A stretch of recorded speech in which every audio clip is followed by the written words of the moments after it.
Okay, so, see, I need to take these off. I think they're, like, glaring, so right now I can't see. Anyway, so I know I haven't updated in forever and a day because life has been absolutely crazy. But for those of you who know, I just had a whole bunch of medical tests done. I had a full autonomic workup by this guy that's supposed to be the POTS doctor in this area, and really one of the best in the country from what I understand. So he wanted everything tested. Even though I had my POTS diagnosis for 3 years, he wanted to do the tilt table and everything like that my original doctor never did. So it was grueling 4 days. I had like 3 tests a day, and it was horrible. I was there for like an entire day. The offices, I had 2 different offices I had to go to. One of them was at least an hour from my house. The other one was an hour and a half, and then coming back in rush hour traffic every day, that was like 2 hours, and it was raining part of the time, and it was just, oh my gosh, it was terrible. So, and I couldn't eat. I had to fast like all 3 of those days, so I was really cranky. But the first day we did a gastric emptying test and the EEG. I think that's what, were the first day. And then I had a sleep study a couple days later. And then that next day after the sleep study, I had to do an MST, which is a metabolic stress test. It's like on the bicycle, and they hook you up to all kinds of crazy stuff and monitor your breathing and like everything.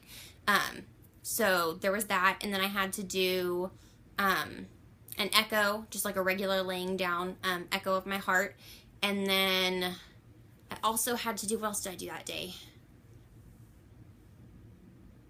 I think, it was, they had to do a ultrasound of my my carotid and then my celiac arteries in your stomach, which is something I didn't know. Apparently that's where the name of celiac disease comes from. It has to do with arteries in your stomach, and they can ultrasound them and like see if, on fasting, if they're like normal. I don't even know. So that was interesting. And then the next day I had to go back to a different office, and I had to do all my autonomic testing. So I did the Q-sweat test. I did the VNG, which is when they test your, for vertigo. Like, they induce vertigo, and they, like, see what your eyes do and stuff, which I've had one of those done before. And then I had to do the tilt table test and the stress echo. So it was, like, a regular echo, and then you get on the treadmill and, like, try to get your heart rate up to a certain point, and then they do an echo again. And I feel like there might have been something else that day. I don't remember. But it was like all the autonomic testing that day. And it was just like a couple of hours just of straight testing. And it was miserable. Sorry. Hate to tell anybody that's about to do that. But it was miserable. And I felt terrible afterwards because, basically they took my entire autonomic nervous system and they just poked and prodded at it and made it do things. And I felt terrible. But we got the results back like a week later, and it was like this whole snafu with the doctor's office, and I'm not even going to go into that because I'm still pissed off about it. But, so we got the results back of everything. From what I understand, sorry, I'm going to have to look at my phone because that's where I have the information at. From what I understand, my EEG was normal. There wasn't really a whole lot of question whether it would be or not. The only thing we've ever noticed is I've got some flicker vertigo. But I don't even think it's on here, so I think it was just, normal, I guess. I don't even know. But I didn't seize or anything, so that's, the good part.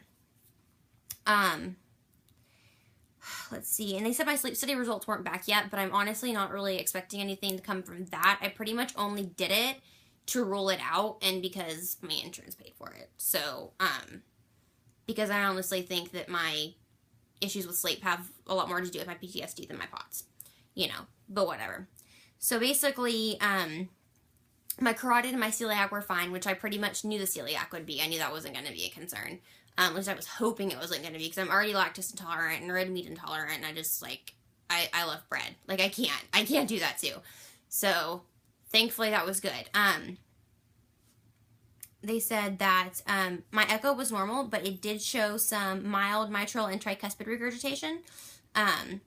So you know, a little bit of stuff there, and I still have to do my Googling and figure out what all this stuff means.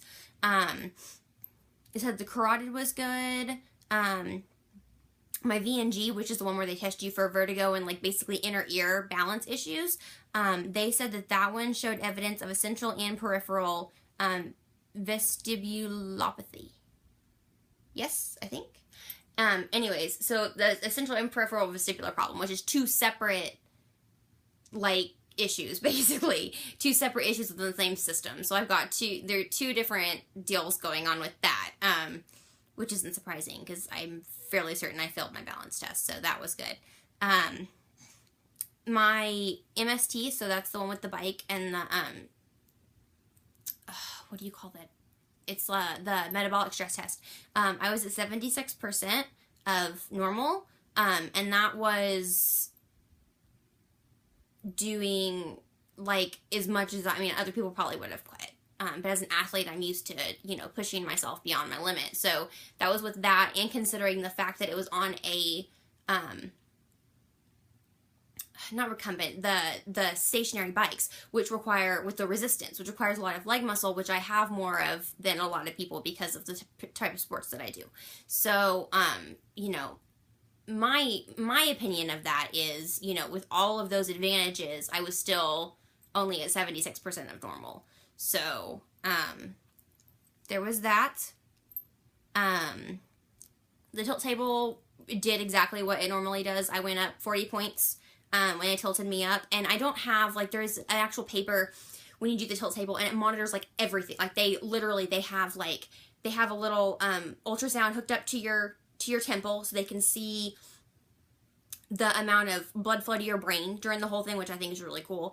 They have your pulse being monitored, they've got, like, EKG wires on you, they've got your blood pressure being monitored in, like, 2 different spots, they've got your CO2 being monitored, like, everything they can possibly monitor, they have monitored.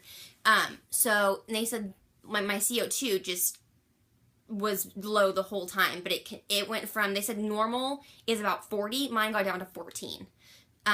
So there's an issue there. My blood pressure, dropped. I mean, it wasn't, you know, terrible, but it dropped and continued to drop as I stayed standing, which we knew that, was probably going to happen.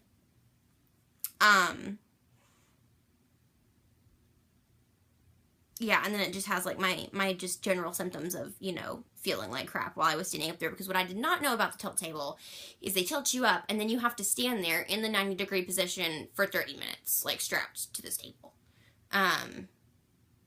Which is really unfun, because you can't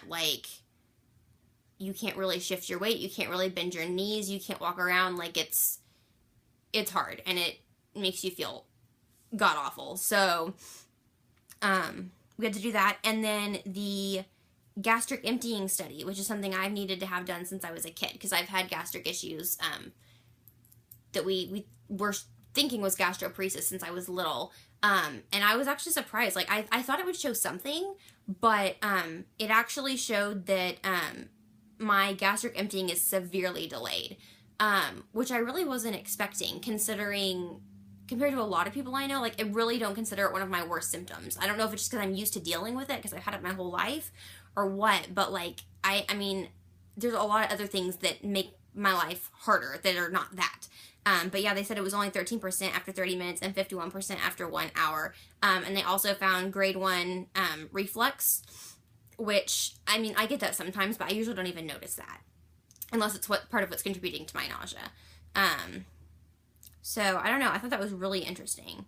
And I asked him, you know, about the low heart rates, and he basically said that, well, you know, it's just the dysautonomia, and sometimes with POTS that happens, and, you know, from what I gathered, there's not a whole lot we can do about it. So, which, I mean, if that's the truth, if it's something we just can't fix, like, you know, fine, I'll just deal with it the way it is. But he had given me the impression originally that, you know, because that's what the other doctors had told me, and he had given me the impression that we had options about that. So it was a little discouraging to hear now that, well, no, we probably can't fix that.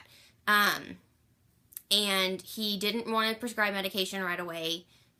Basically all that he told me was stuff that I already knew, stuff that other POS people could have told me. And then I asked about the fatigue, and he was like, well, you know, we've tested for everything, and once your general practitioner tests for everything, which they pretty much already have, then I'll send you to fatigue specialist, and after that, we'll talk about stimulants. Meanwhile, driving home that night, I seriously, like, I was like an hour away from my house, and I thought I was going to have to pull over and call my parents to come get me, because I was so tired, like, I was drifting in my lane, like, I was falling asleep driving. And I'm tired constantly, like, the fatigue it's constant. So that wasn't very encouraging either, to hear that, you know, we're like a zillion steps away from actually doing anything concrete about that. So, I mean, overall, I'm glad I got the testing done, and I'm really looking forward to getting the actual paperwork that ran through to show, like, all the results and everything. All I have right now is a summary. But we don't really, I mean, we know a little bit more than we knew, but we're not really any closer to doing anything about it, which is a little bit discouraging. But, you know, I forgot to mention, not only did my tilt table confirm my POTS, which we knew, you know, basically knew, but he also, my genetic testing compared with another Biden scale he put me through, he agreed with the EDS diagnosis, so that's in there again. But yeah, just an update to let everyone know how everything turned out. It was just a lot to explain, and I didn't feel like typing that much. But yeah, I'll try to get more updates of the boys, both typed out and videos and more of what we're doing. We just got a new wheelchair leash, so we're going to be testing that out here recently, or soon. Yeah. But anyway, so that's how it's going. Let me know, you know, what's worked for you guys, and you know, if you have any questions about the testing, like what I had to do or anything specific, especially if it's coming up and you're nervous about it, just let me know. I'd be happy to go into more detail about, you know, everything that I did, and the kind of what I used to get through it as well. So, yeah, long time no see. Good talking to you guys, and later.